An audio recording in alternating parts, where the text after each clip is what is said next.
Welcome to The Great Relearning. I am Dr. Rob Williams, the host of the Great Relearning podcast, sponsored by the Marion Institute, with special thanks to the three Baldwin brothers, Michael and Ian and Philip.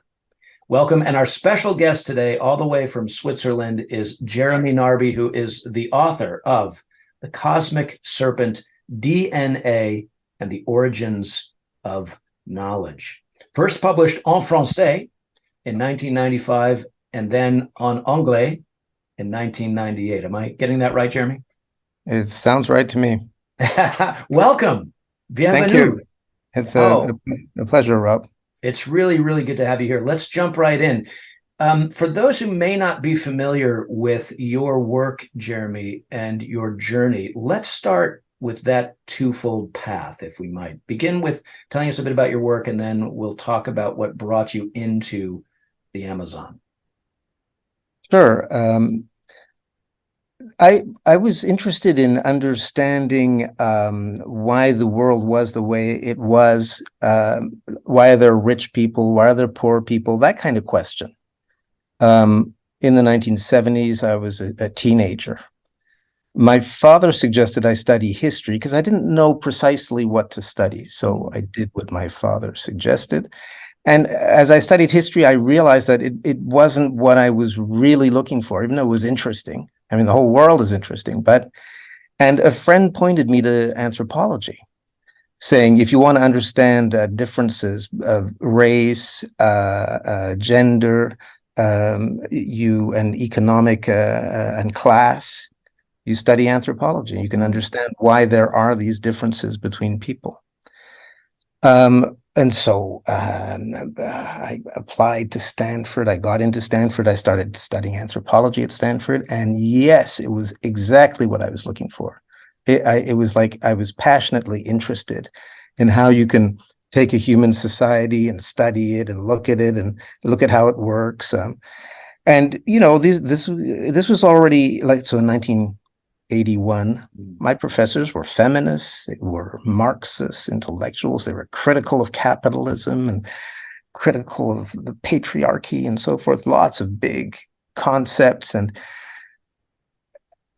all the while, I was still sort of stuck on that teenage thing of rich and poor, or what they call third world development at that point. And so I went and saw one of my professors, Renato Rosaldo, and he said, you know, you should look into indigenous people. These are people who live in out-of-the-way places, Australia, the Amazon, the Arctic, on top of vast natural resources that they don't use in a way that the development experts, be they capitalist or communist, think is rational.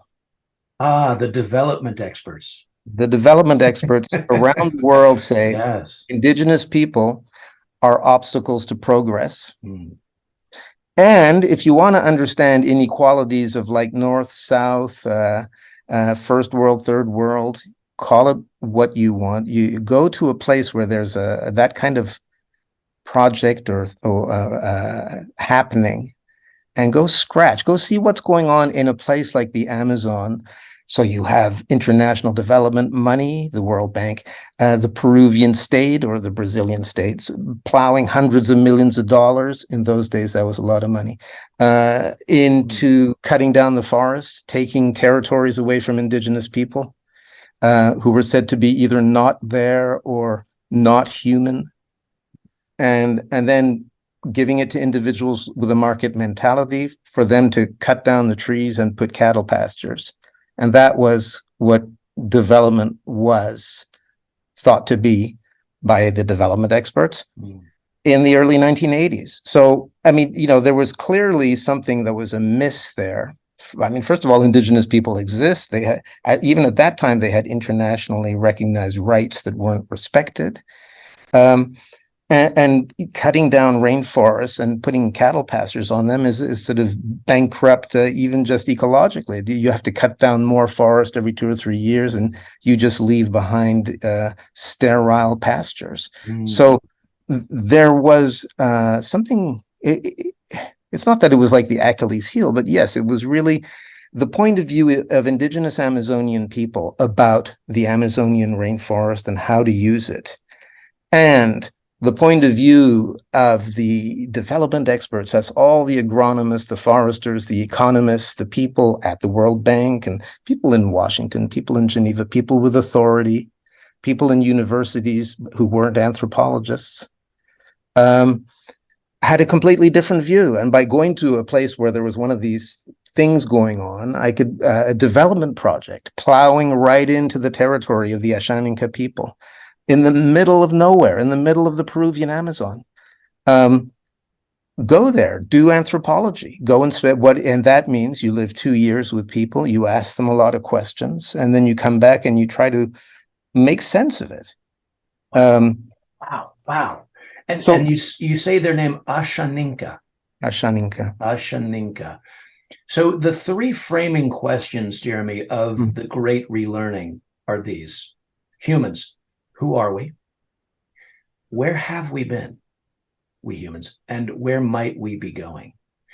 And and your book, The Cosmic Serpent, DNA and the Origins of Knowledge, takes the reader on this remarkable journey into the heart of the Ashinka territory.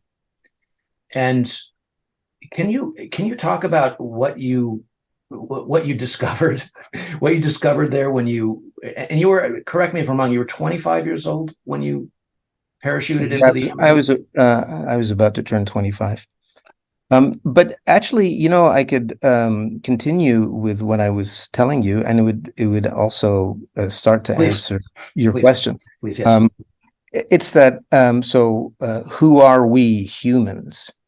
What I know is that as a almost 25-year-old showing up from the University Library of Stanford, coming to live with barefoot Amazonian Indians in their rainforest, about 10 miles from where the bulldozers were. I thought that, okay, so it's not that I was thinking much about what does it mean to be human, but I actually thought deep down that, I had more sophisticated knowledge. Not that I was more human. I had basic respect for them as humans, but I was pretty sure that my way of knowing about the world was more sophisticated than theirs.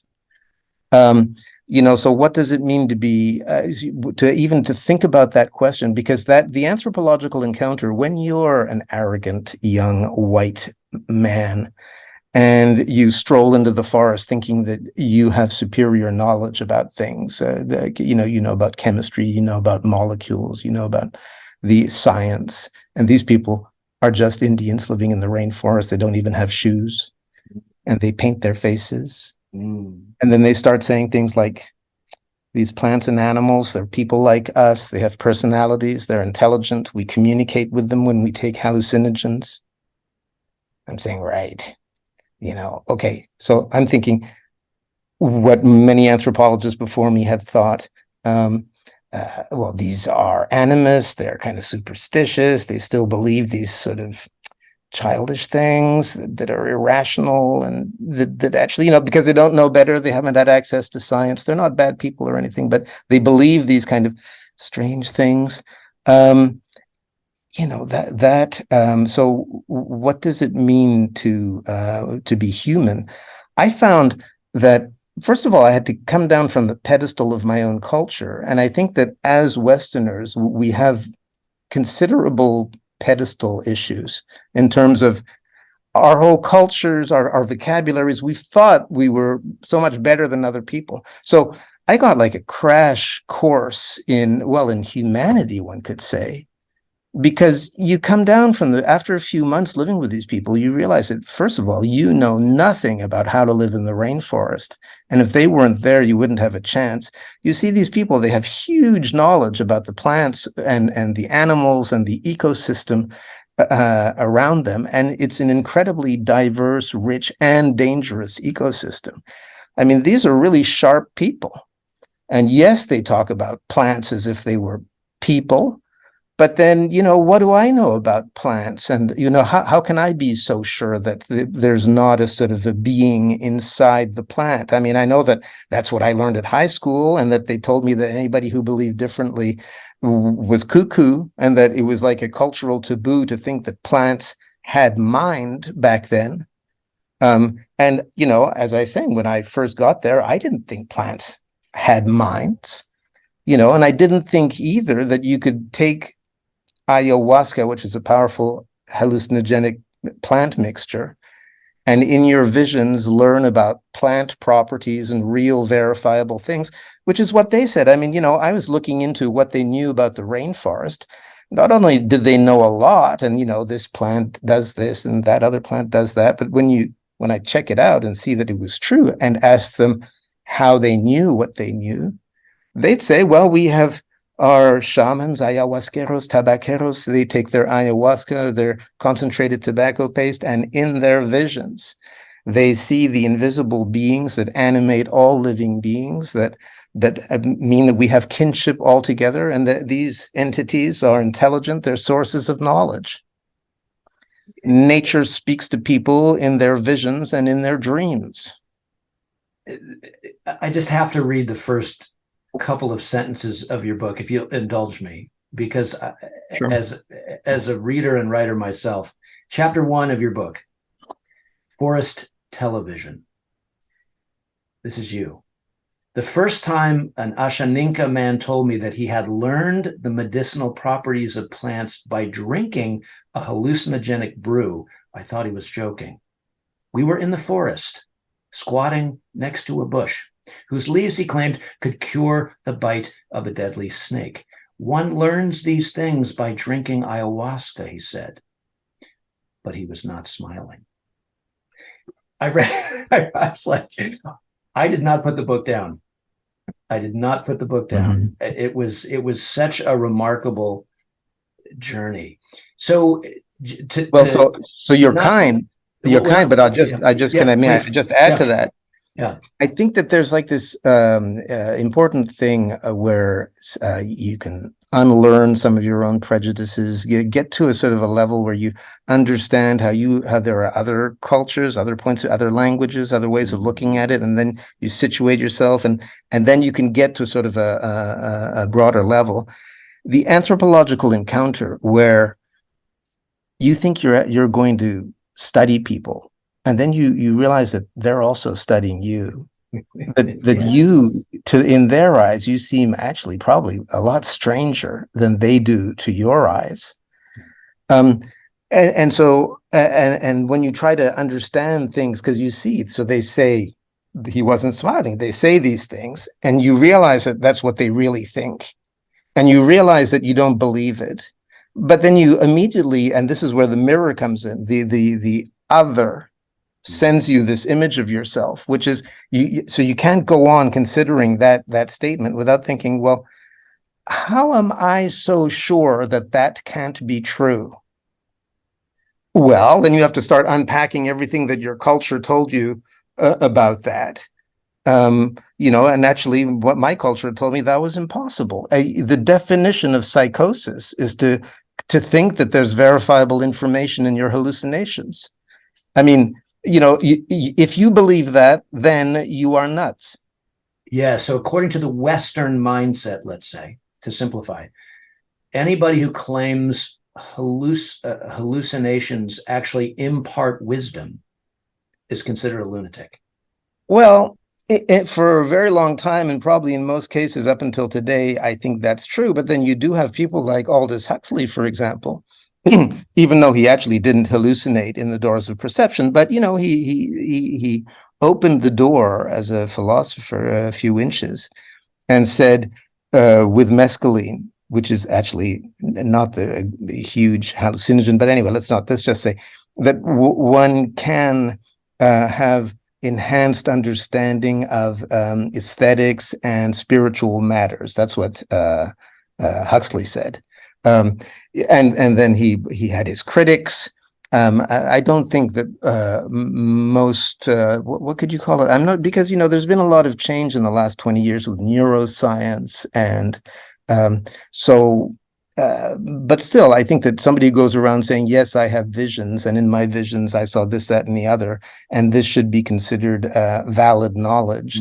I think they'd be kicked out of a university in most places. Yeah, some would call them psychonauts. They are experimenters with hallucinogens. Some would call them, as I think you do in the book, shamans, in the sense of mediating between the physical world and whatever we think of as the spiritual world. Can you talk about your own coming to a deeper understanding of this through your ayahuasca journeys initially, when you landed there in the Amazon with the Ashaninka, and you chose, and I'm curious, you chose to open yourself up to their experiences.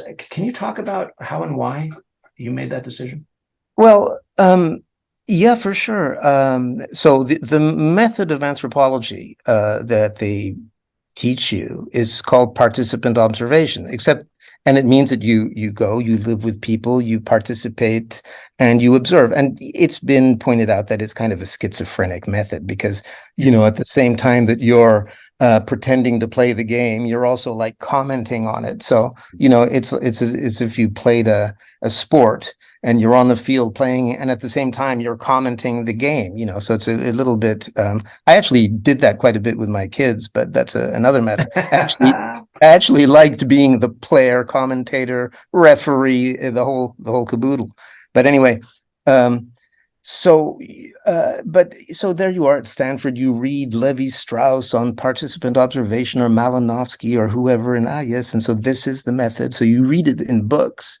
They don't actually teach you participant observation, but once you've read like 20 books on field work or whatever, they put you in an airplane and they throw you into the jungle, and then you figure it out. So how do you participate and observe? Well, it's kind of you're left open to your own interpretation of how to do that. At least that's how it was 40 years ago. So and before feeling that I was an anthropologist, I'd actually gone from Canada to Switzerland, from Switzerland to England, from England to California, and there I was in Peru. I had the experience of like parachuting into a new place where you're kind of lost. So before being an anthropologist among Ashaninka, I was like a lost fellow among whoever, these people here. So, all right, but wait, I'm an anthropologist. I've got to do participant observation. Right. So what does that mean? Well, by my books, it means you don't take notes in front of people. You don't whip out the camera unless they ask you to. You eat what they eat, and you tell them that you'd be happy to help them with their work. There was actually this Italian sociologist called Danilo Dolci who wrote about his way of doing field work among Sicilian peasants was to at least work 3 weeks with them, cutting the hay and stuff until you have blisters. And then if you have a rapport with you say, could you tell me your life story? Could I record it? I'd be interested in hearing it. And, and then they can confide it to you. You actually do have a relationship. And then they can, they feel that you suffered together. So the idea is to go hang out. It's not supposed to be easy. I took it like, a young doctor's got to go to a hospital and work and do, to become a doctor. So to become an anthropologist, you got to go to an out of the way place, be lost, ask a lot of stupid questions, be bored, not know what's going on, and for months, and eat what's available. Participant observation. And so then when you say, how do you know what you know? I mean, that was the main question I was asking. Yeah. Well, the way we know, Brother Jeremy, we've got this extract, ayahuasca. It's the television of the forest. You drink it, you see images, and you learn things. And if you like, we can show you. Well, some would say that to remain an objective, but actually at Stanford, they'd already taught me that nobody's objective. You can't study other humans objectively. You can't leap out of your head and mind and culture and get to a place of objective standards and look at other people. That's impossible. What you can do is situate yourself subjectively, see what you've seen and heard about other people, and then people who read what you write can triangulate. That's the idea. So you assume the subjective stance. And so, yeah, what better way of understanding what they think about how they know than drinking the brew that they say gives them knowledge. So for me, it was pretty obvious that I was going to drink. Yeah. And then, people would say, well, so you took a risk. It's a hallucinogenic. It could have been dangerous. And yes, I think taking hallucinogens is risky in all cases. You don't know how borderline you are until you've actually swallowed the brew, but then it's too late. But then doing field work is a risk. Living is a risk. Confronting your worldview to other people's, like these Ashaninka people, that was a risk. And the overall experience I came out of, so I'll tell you about the first ayahuasca experience, which I think was your question. Please, yeah. The problem was that it was mind-blowing and it confirmed what these people said. I'll explain. I do describe it in the first chapter of the Cosmic Serpent, but I have no problem returning to it. Please. After drinking this bitter brew, I found myself surrounded by enormous fluorescent serpents of light intensity, like, I don't know, 10, 100 times more intense than ordinary reality. These serpents started talking to me in a telepathic language that went through my forehead. And the first thing they said was, "You're just a tiny human being." And I could see, looking at them, that they were right. And I could see all the arrogance of my materialist, rationalist, humanist worldview that presupposed that what my eyes were showing me didn't exist. I didn't think this kind of thing was, that it would happen. But so the extremely coherent, hallucinatory, fluorescent intelligences telling me things about myself. My worldview collapsed in front of me. I had to get up to vomit. This is like 10 minutes in. In Ashaninka, the word for ayahuasca is kamarampi, from the verb to vomit. So like stepping over these serpents, excuse me. And then I was a materialist agnostic. I started vomiting colors. I saw levitating Ashaninka women in the dark. I could see in the dark. I had entities behind me telling me to rinse my mouth out, but not to swallow.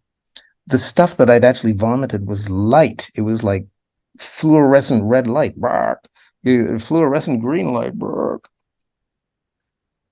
And then when I was done, I went back to where the shaman was singing his Icaro melodies and sat back down. And on the wings of these melodies, I blasted out of my body, but in my visions, miles above the planet was all white and covered in ice. I read about the snowball Earth hypothesis 8 years later when it was formulated. I'd never heard of that the Earth had once been completely covered in ice. It turns out that it seems like 750 million years ago it was, but I thought with magma, volcanoes, hot dinosaurs, and here we are, no ice, but there it was. And then the shaman shifted his melody, and boom, I came back down into my body, almost protesting. Like I didn't actually enjoy being out of my body way up there, but the return was so quick that then I was saying, he can't change his melody and bring me back down here. But then it just went on, and the images were like, I'm almost over, but I mean, it's a problem when you ask people about their ayahuasca experiences. But I saw, for example, the leaves, the veins of a green leaf and the veins of a human hand, and then they were superposing it. And the message was, it's the same stuff, the same stuff. And then hundreds of thousands of other images. It was like being in a washing machine for 3 hours. And then when it was over, I don't know, it kind of came back. I slept well. I had beautiful dreams of flying. And the next morning, I went down to the river to freshen up. I was feeling great. And I took the green leaf of a bush and held it up to the sun. And it was true that the veins were similar, and they even felt the same. And I had this understanding at that point that, okay, I'm a tiny human being, but I'm part of this whole green, shiny, blue biosphere, a little slice of which I can see right here this morning. I'm like a plant, but I can walk. Hey, not bad. Tiny human being, but a human being nonetheless. It was the first time in my life that I felt reconciled with nature. The first time in 25 years that I actually felt part of nature. The overall, so they said you can see images and learn things. The whole thing for me was like an antidote to the anthropocentrism of anthropology. You know, anthropology, the study of human beings. The human being who studies the human being is an anthropologist. And so, you know, you're as an anthropologist in those days, you were in a world of humans, and the first thing this mixture did to me was kick me in the pants and make me see that there was more to the landscape than just humans. Yeah. And you know, that actual, I've never been able to unsee that, and it changed my way of looking at the world, looking at anthropology. I did write a dissertation that followed the cultural anthropological standards and talked about humans. It hardly mentioned ayahuasca. I did get the PhD. But then the anthropology, I decided to get out of the universities and then to try to do something. So I began working for a Swiss NGO right after that and raising funds for Amazonian people so that they can get land rights. And one of the ways of raising funds was to give talks about why Amazonian people know things about the rainforest. It means that if we entrust the rainforest to them, that it'll be well looked after. So my work also involved doing basic anthropology, making Amazonian people understandable to Europeans with an ecological sensitivity. You want to save the rainforest? Work with the indigenous people. They may be barefoot. They may not speak your language. They may not be too good at accounting, but they're serious people. They have real knowledge about the forest, and they are its best guardians. And it doesn't cost that much to demarcate their territories. That was the argument. Here, the anthropologist is acting simply as a translator, a cultural translator. Yeah. You know, making Amazonians understandable to Europeans or North Americans. I salute my friends at the Marian Foundation, because starting in 1999, the Marian Foundation actually backed this work. And then making Europeans and North Americans understandable to Amazonians. You know, I'd say, look, these gringos, they're generous people, but, you know, they want precise accounts. So we precise accounts here. Yeah. You know, they're a little bit obsessed with numbers, those gringos. But yeah. And speaking of numbers, 12 million acres. Actually, now that it's we got to 6 million hectares times 2.4, I think. So you do the math there, but maybe closer to 15 at this point. And the name of your organization you work with? Nouvelle Planète. New Planet. Yeah. So I just wanted to make sure that our listeners, our viewers, were aware that in addition to this anthropological work that you've been doing, you've been a part of remarkable effort to, as we say in the historical field, you've been a cultural broker. You've been able to, there's that Western language again. You've been able to help these different cultures deepen their understandings of one another. So Well, thank you. you know, Thank you for that. Yeah. thank you for your kind words. I will say though that one thing that really struck me while living with the Ashaninka. So I went to Ashaninka finishing school, and so one of the things that they got across Yes. was Yeah. practice is the most advanced form of theory. Yeah. In fact, they use when they say eso es teoría. They don't have a word for theory in Ashaninka, but they understand the Spanish word. And actually, it's what they mean by bullshit. Yes. That if an idea is good, you can use it. So the guy who comes to town with a lot of theory, where the most advanced form of theory is when you can actually apply it. So that's why I thought that doing applied anthropology back in my day, it was like if you were smart, you could teach at a university, and if not, you did applied anthropology, and that was for those who were less smart, something like that.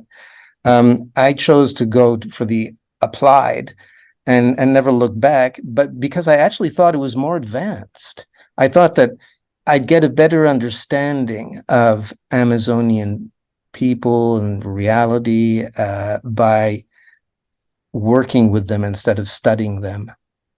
So in other words, I'll raise funds for them. I'll look at their initiatives and give them my feedback. If I think they're going in the right direction, I'll look for funding. I'll keep an eye on how they spend it. I'll overview, I'll back their initiatives.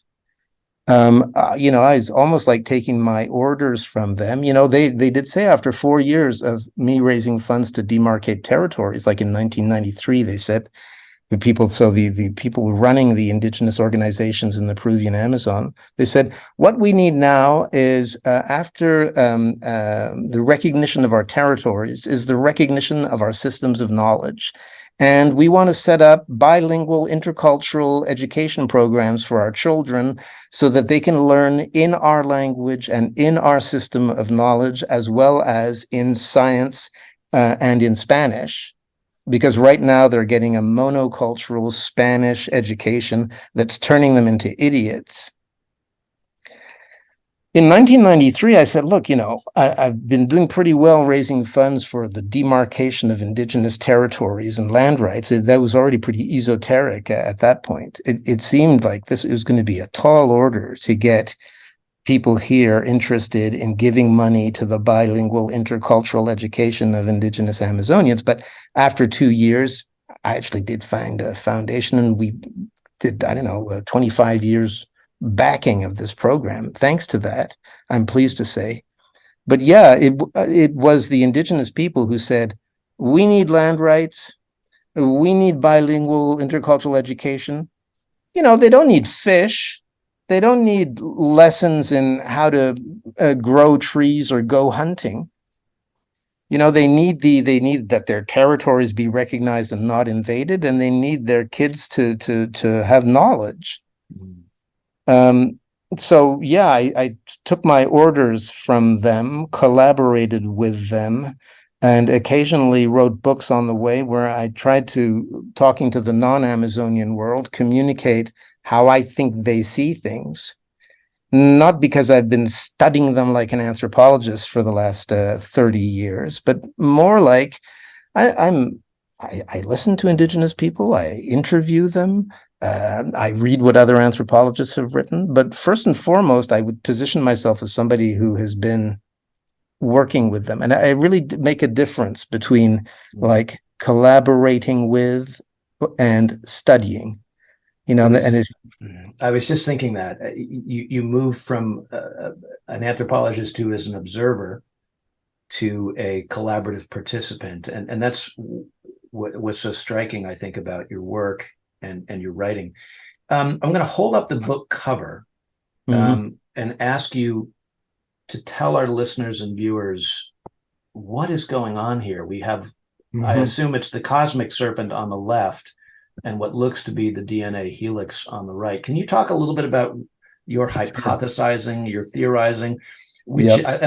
I love the theory versus practice, Shaminko wisdom there. That I Mhm. highlighted that in the book, and it's like, yes, Mhm. that is important. But talk about what's going on here Okay. visually. Okay.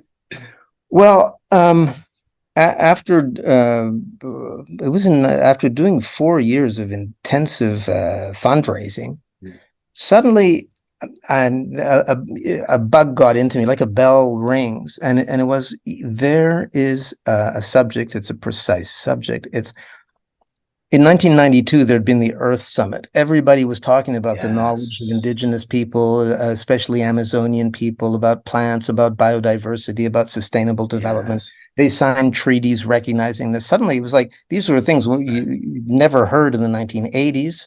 And in the Sting was singing. Sting, Brownie. All the people. Yeah. Yeah. So everybody was talking about indigenous knowledge. Nobody was talking about how Amazonian people, for example, talk about their knowledge and where they say some of it comes from. Nobody was saying that Amazonian people consider that part of their knowledge comes from the hallucinations of their shamans. So, what does this mean? It was obvious to me why no one in the academy had treated this seriously before, because if you treated that subject seriously, it meant you were kind of crazy. If you really took seriously that you could get information. So in other words, it had to mean something else, but what it meant was mysterious, and it's kind of normal. I mean, Indians say these mysterious things, and who knows? Yes. And, we're cultural relativists. So, and we're not going to position ourselves. We're not going to say we don't believe it, and we're not going to say we do believe it. We're just going to say that that's what they say and then leave it at that, because there's a kind of a sign that says, if you go beyond this, you are entering the territory of the irrational. So as an anthropologist, you got to turn around. Right. Which strikes me, by the way, as a complete abdication of your responsibility for the journey. But anyway, yeah, it's Well, such an important point, right? anthropologists have been called the missionaries of rationalism, and Wow. perhaps with reason. Yeah. Anyway, um, I thought that, so I knew why nobody had talked about it, because I myself hadn't talked about it. It was just too far off the map. In fact, I hadn't talked about it in my dissertation. I hadn't talked about it in my fundraising. When I raised funds, I said, these people know how to use the forest rationally. That means productively without cutting it down. Everybody else cuts it down and kills it. These people live within it, and they cut little bits down, and then it grows back, and they have lots of diversity in their gardens, and their gardens mimic the forest. And in brief, they use it productively, and they don't destroy it. That's why they are the most rational users of the forest. I argued, not talking about the irrational origin of part of their knowledge. So, I'd avoided the subject myself. Almost all anthropologists until then had avoided the subject. So I decided to launch an investigation into that one question. What could it possibly mean when these people, who have some of the most advanced knowledge about biodiversity on Earth — I mean, the Peruvian Amazon is really the epicenter of world biodiversity. There's more species of everything in that forest than anywhere else, and these people have names in their language for just about every species. So, and so there was something that was taking their knowledge seriously, in my view, implied not just knowing which plants they recognize, but taking seriously what they say themselves about how they get this knowledge. So I started looking into that.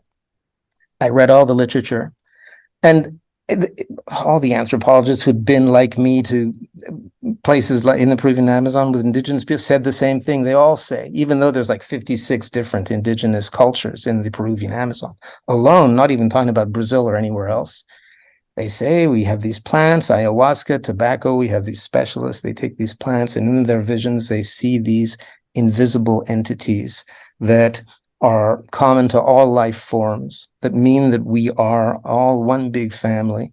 They're invisible. They are at the root of life. They're nearby, but most of the time we can't see them. They're sources of information. And then we have represented them in like our myths and our stories and images. These entities are often associated with the axis mundi, is a form that historians of religion call. You see in these shamanic images around the world, but in particular in the Amazon, the ladder, the twisting ladder, the two vines, the two serpents wrapped around each other, and this serpentine form, and then all the cosmic serpents in the myths in the Amazon. It's chock filled with origin myths, stories of life began with a serpent-shaped entity arriving and twins getting out of this entity and creating life through transformation. Okay, so they all have this. This is like constant. So there's like this overlap between shamanic practices and concepts that are practiced now, and then the mythological sphere. And they themselves say that when you take ayahuasca, you go into the mythological sphere and get in touch with this primordial stuff. And it's also more complicated. I mean, there are jaguars and all kinds of transformation. But okay, so there I was in my office in Switzerland thinking about this. Okay, so they're saying that there are invisible entities that are at the basis of our kinship with all living beings, that they're sources of information. So either they're wrong, but I'm going to suspend disbelief and consider that they're right. So if that what they're saying actually corresponds to something real. So either science hasn't caught up with them, or science has caught up with them but calls it something different from a different perspective. So what could that be? What could correspond to invisible entities that are the basis of kinship, that are sources of information? Well, the DNA molecule, obviously. But then the DNA molecule was discovered with an electron microscope, at least its shape and function, in 1953 in England. How could these barefoot Indians know anything about DNA? That's impossible. I mean, they don't have electron microscopes. But I'm suspending disbelief. So and besides, what do I know about DNA? Yeah. Besides that it's a double helix, that it's common to all life forms, and that it is itself a text full of information, the chemical text. Well, lo and behold, looking at its shape, really taking seriously the idea that if you look at what shamans say about these entities, and then you look at what science says about DNA, the overlap and the number of correspondences is crazy.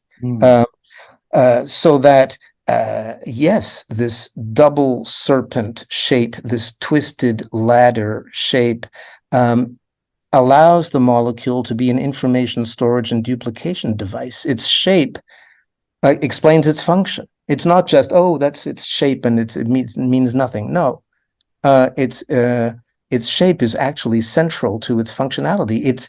That double snake shape is, and that's what molecular biology demonstrated, is at the heart of life's duplication. That's how one cell becomes two. The molecule unzips itself, and because these are complementary strands, it can have exact copies of itself made. Voila, one 4 billion word text becomes two identical 4 billion word texts.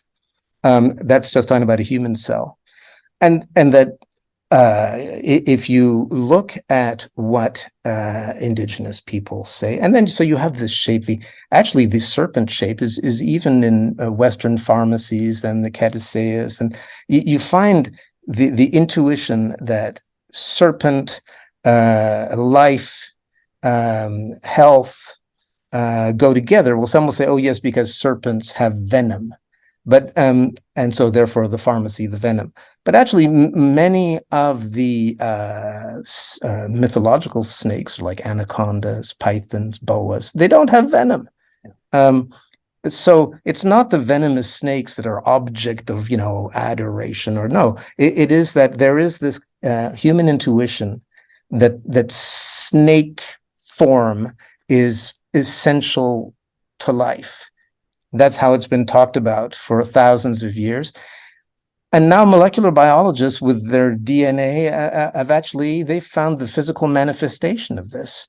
Um, just what does it mean exactly? Before saying, okay, and so this therefore must be interpreted as signifying that, ayahuasca is an electron microscope. No, it's probably more complex than that, but it is true that when you drink this jungle liana, the liana itself is serpent shaped. When you drink it, even people who have not been primed with the notion will tend to see snakes. It's by far the most common. I myself hallucinated snakes, as I was just telling you. Yes. And I don't even really like snakes. I don't want to hallucinate snakes. It's not something that you, I don't know, carry around. And anyway, so that is the idea is that in animist cultures that have correctly identified the unity under the surface of diversity, they're saying, so we see different species, but actually we're the same family.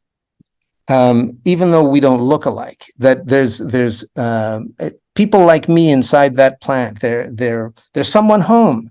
There's someone home everywhere. We're built the same. We don't look the same, but under the surface, there is this unity. And we're animated by the same form, intelligence, entities, and science has proved it. That point of view, I don't think that once you understand that, you take, I don't know, my body, my parents, their grandparents, you can go back 4 billion years to a bacterium.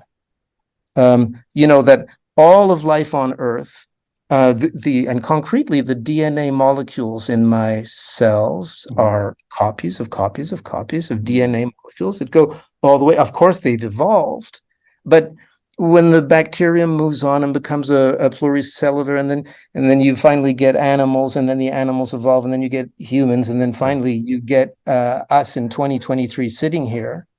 Our cells, our DNA, all this came from this long line, and it really is true. I don't think there's any contestation that every plant, every rose bush, every leaf, and every animal and ourselves were all related for real in physico-chemical terms. Yeah, I was struck when I finished your book, Jeremy. I'm fond of Rumi's beautiful observation. Each of us is not a drop in the ocean. Each of us is the ocean in a drop. And I found myself kind of scratching this down. Each of us is not a leaf in the forest. Back to your ayahuasca overlay between the leaf and the human hand. Each of us is not a leaf in the forest. Each of us is the forest in a leaf. And I don't know if that works or not, but this idea of marrying plant medicine and the wisdom that it seems to reveal with molecular biology and its latest discoveries is just it. I don't really know what does it mean, as you just asked. It's amazing. Yeah, I think that one of the science is wonderful, and science can allow us to get to solid, verifiable knowledge. I mean, just the knowing that DNA actually does exist, that it is a molecule. So it's matter. It's not electromagnetic waves. It may deal with electromagnetic waves, but there's actually something there. It actually couldn't be smaller. It's like 10 atoms large. If it were less large, it couldn't duplicate. So it's like at the limits of material existence, but it's still material. And the scientists found it in 1953, and that's not nothing. The problem is that scientists will often say we're not involved with why, we're involved with how. In the case of DNA, this is complicated because what it turns out, if you actually take what they say about the molecule seriously, it's not just a molecule. It's not just deoxyribonucleic acid. It's a chemical text. When you run into a DNA molecule, it actually is. It's not a 26-letter text. It's a 4-letter text, and it specifies amino acids or not. It has its own, and it's the same code for all living beings. So it's all one DNA language. So saying that it's just a molecule is like saying that a text by Shakespeare is just ink on paper. Yes, it is ink on paper or maybe light on a screen. But who cares? It's what it says. So here we have something that is both a substance and a text and a duplication device, information storage duplication device. It seems to move, it seems to wind and unwind, it seems to allow itself to be read and transcribed to produce proteins that it needs to do this, that, and the other. It actually seems to be more than just a molecule that's kind of there and that has information in it. But the interpreting what is DNA, I think this is a question that kind of remains to be talked about in the decades to come. It's wonderful that it's been discovered. Yes, it is a molecule. Yes, it does something that it's said. But so then what really is it? It is not just a molecule. And so what is this kind of living linguistic stuff of life that is kind of almost like it does seem to have like a mind of its own. But talking about the mind of DNA, this is already slightly beyond the frontier, I think, of acceptable molecular molecular biologists, they want to get on with the hardware and the proteomics and the more molecules. They don't want to get into the metaphysics, but it means that there's a whole area. So what does this mean? Your question. I mean, clearly more research is needed on what this means, if ever there was research needed. But one thing that it clearly means is that, yes, if there's one thing that we know is that we have real live kinship with every living being on this planet, that they are members of our family, we're members of their family. We're all in this together. The idea that humans are on a pedestal is incorrect. I mean, a lot of people want to stay up on that pedestal, but they're starting to look stupid. What do you call it? Pedestal complex? Yeah. Yeah. There you go. Yeah. So that's it. Oh my gosh. And I want to be respectful of our time. I feel like we could continue this conversation, and I hope we will. Maybe one last question for you, Jeremy. We've been talking here at the Great Relearning with humans like Jeremy Lent and bearing most recently Mark Booth, the author of The Secret History of the World. And same question to you. What wisdom, or maybe even not wisdom, what suggestions can you give for our listeners and viewers based on your remarkable work and writing and experiences? What suggestions can you impart to us as we, I think, struggle here in the early 21st century with trying to make sense of it all and how best to flow forward? Yeah. I think it's difficult because what I think is really good is not necessarily a recipe for 8 billion people. So there's got to be many different answers to that question. But for me, knowledge is really the name of the game, and knowledge for people. In other words, at this point, humans are making a lot of decisions for what goes on in this world. Mm-hmm. And so the humans need knowledge of the world and understand, well, for example, our kinship with other species. You can't just throw pesticide on plants and then expect that that's not going to come and affect you. We're part of the tissue, for goodness sake. We got to understand where, so we need to tell stories, write books, make it attractive, make knowledge entertaining and interesting. The world is incredibly interesting. If only we could see what's really going on inside of a blade of grass, it could be a Hollywood spectacle. It's just, or even in a human body, if we could really understand what goes on, the sperm, the ovum, how a being unfolds and turns into, all of life. I think that if one could, but then we ourselves have to understand it. It's not as if, we have all the knowledge and all we have to do is pour it down people's gullets. No, is that we, instead of putting an emphasis on owning objects, you put an emphasis on owning knowledge and being interested in the world and getting to a better understanding of other cultures, other points of view,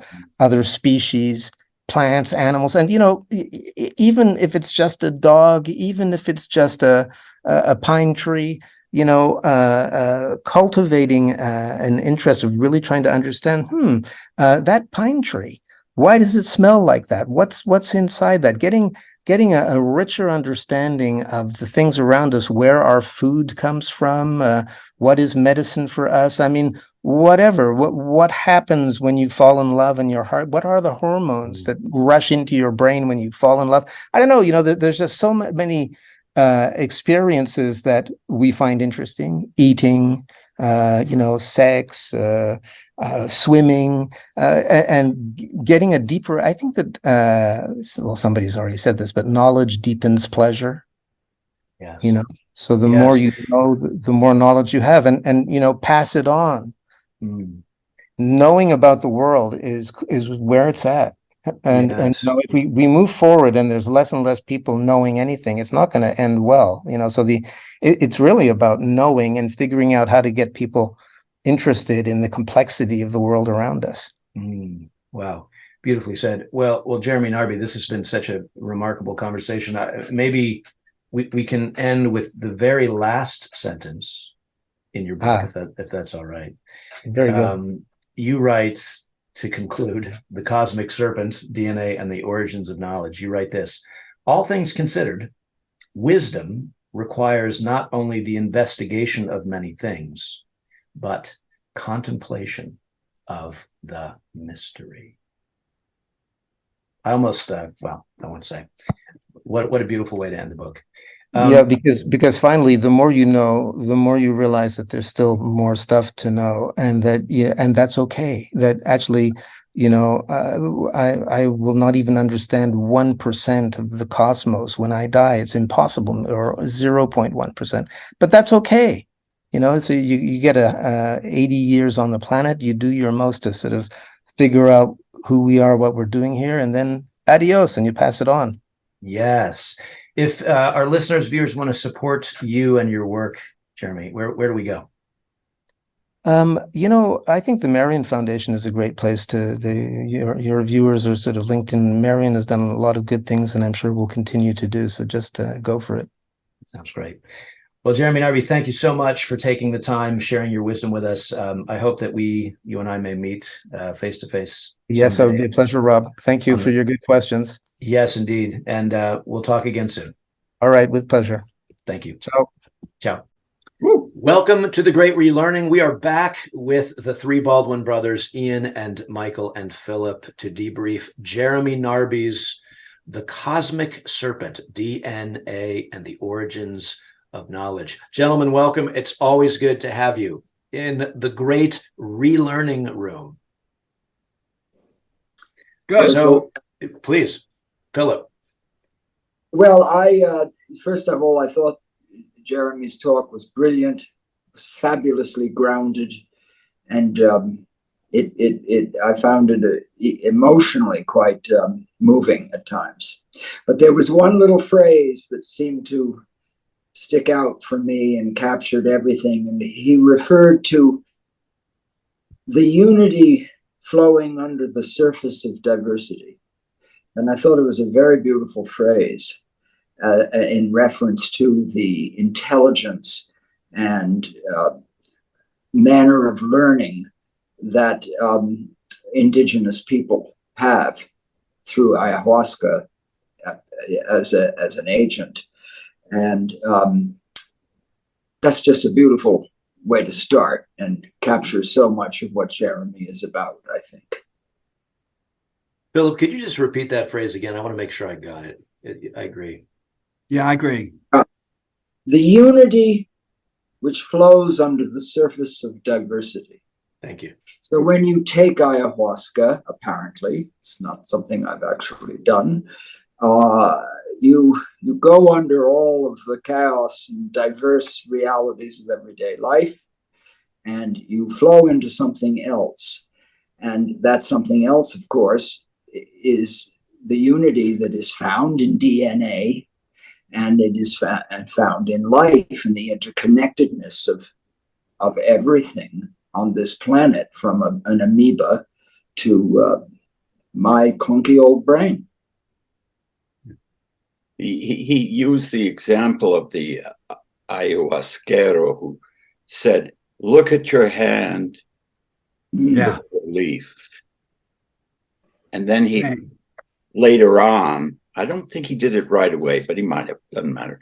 He looked at a leaf. He looked Yeah. at the hand. Yeah. And the complex webbing of both struck him. I guess the question I have is, we're very good at digging diversity, meaning the complexity of the world,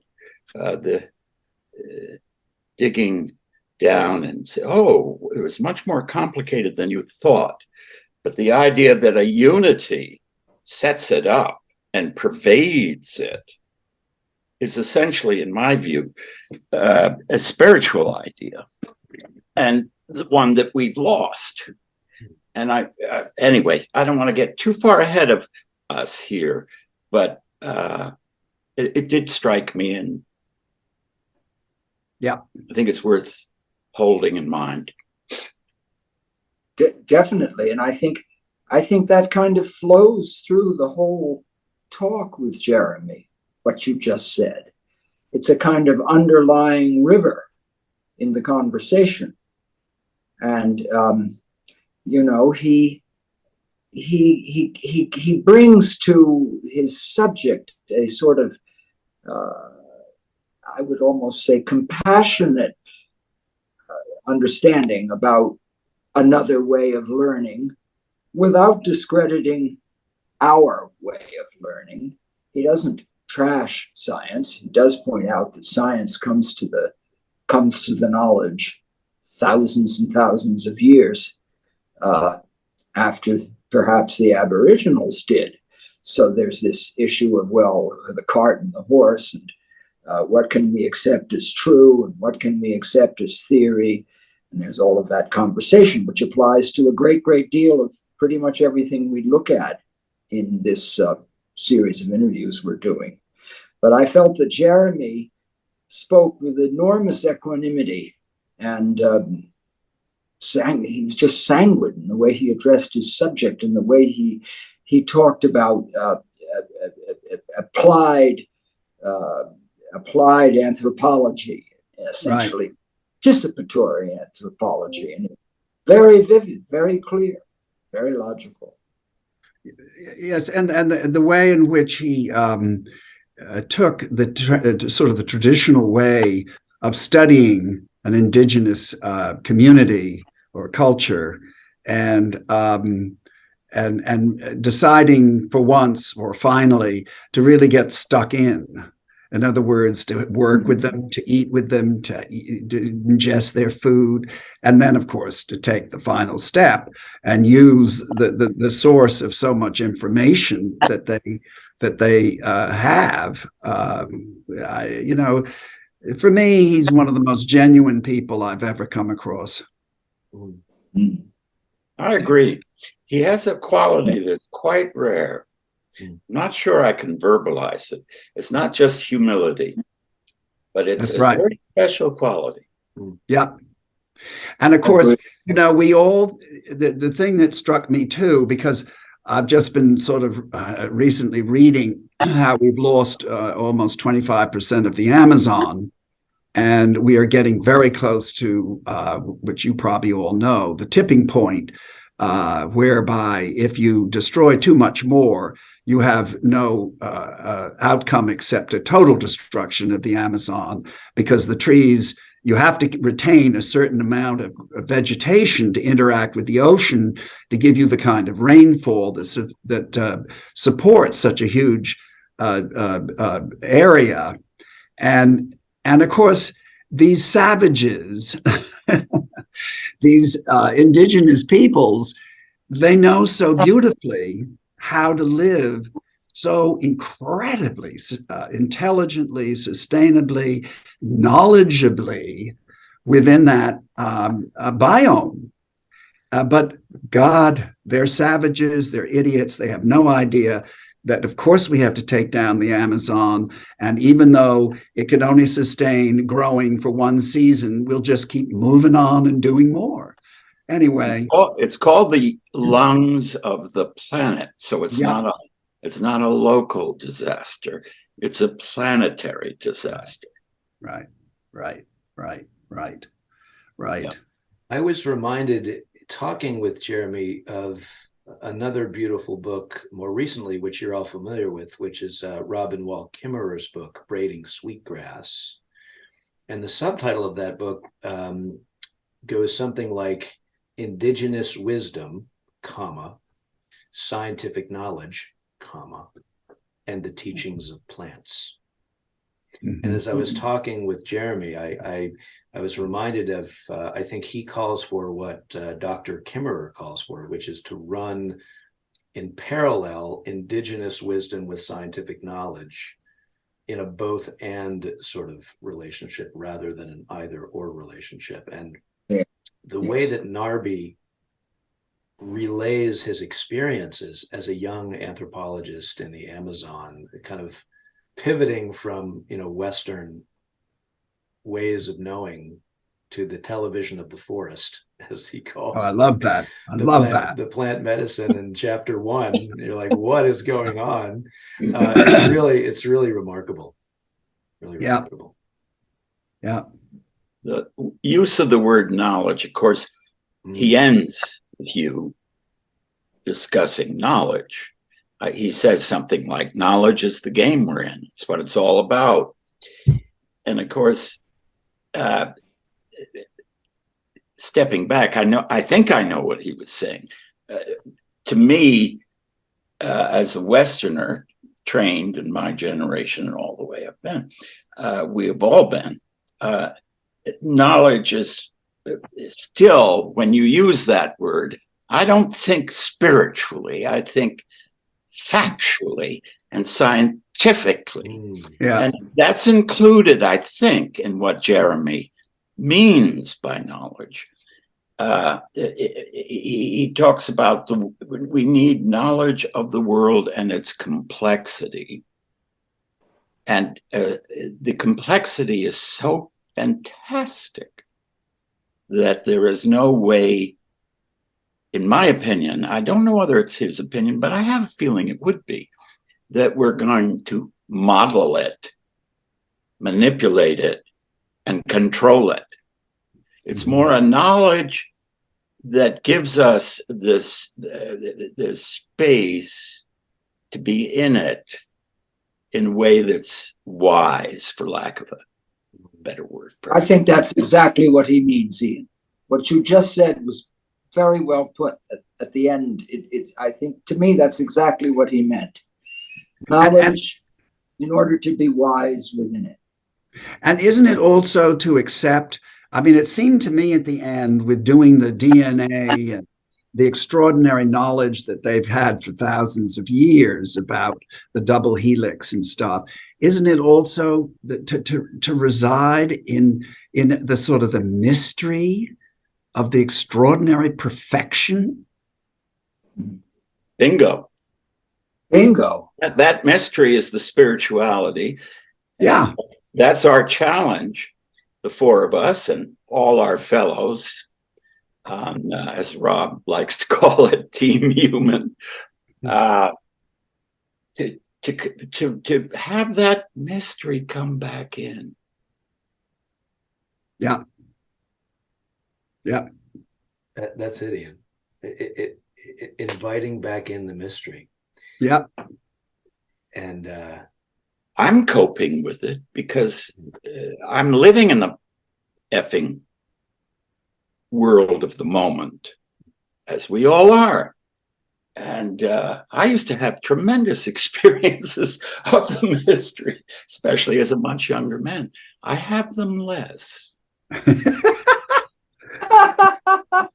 But I'm hoping to change that. well, Hurry up. It's hard. It's Hurry hard up. because of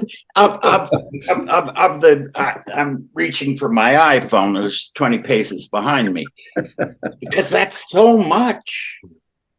Yeah. Today. Well, maybe that's a last question for us to ponder, and maybe leave our listeners and viewers pondering: is how do we, in this 21st century world we live in, how do we go about inviting back in the mystery? Like, it seems to me that's a really powerful question, right? How do we invite that? Yeah, That's a big piece of why we're having these interviews. Yeah. Right. And I don't think we need to go deep. A lot of yeah, please. I was going to say, I don't think we need to go deep into the Amazon. I think the mystery is right here. Right. You all, I'm sure, are familiar with the story, which says that, you can travel all over the world and learn nothing. And you can stay right at home and learn everything. Yeah. Yeah. But you got to sort of let go, and you got to sort of invite quietly. You can't push this. You have to just sort of allow yourself to open. Yep. Well, Very gentlemen. much so. Very much so. And since the times we live in, the zeitgeist is, we know better. So you do this. It's for your good. Yeah. Okay. Okay. That's good. Well, maybe that's a good resting place. I was struck by how long ago Jeremy wrote this book, The Cosmic Serpent. And I've heard luminaries, most recently, I think I sent this to you all, Jordan B. Peterson on his international best-selling book tour, on many occasions with his book 12 Rules for Life, referencing The Cosmic Serpent as like on his short list of books to read if you really want to understand kind of the existential nature of the human condition. And so I hope that our conversation and our conversation with Jeremy will perhaps ignite or reignite some interest in The Cosmic Serpent. I think it's a very important book.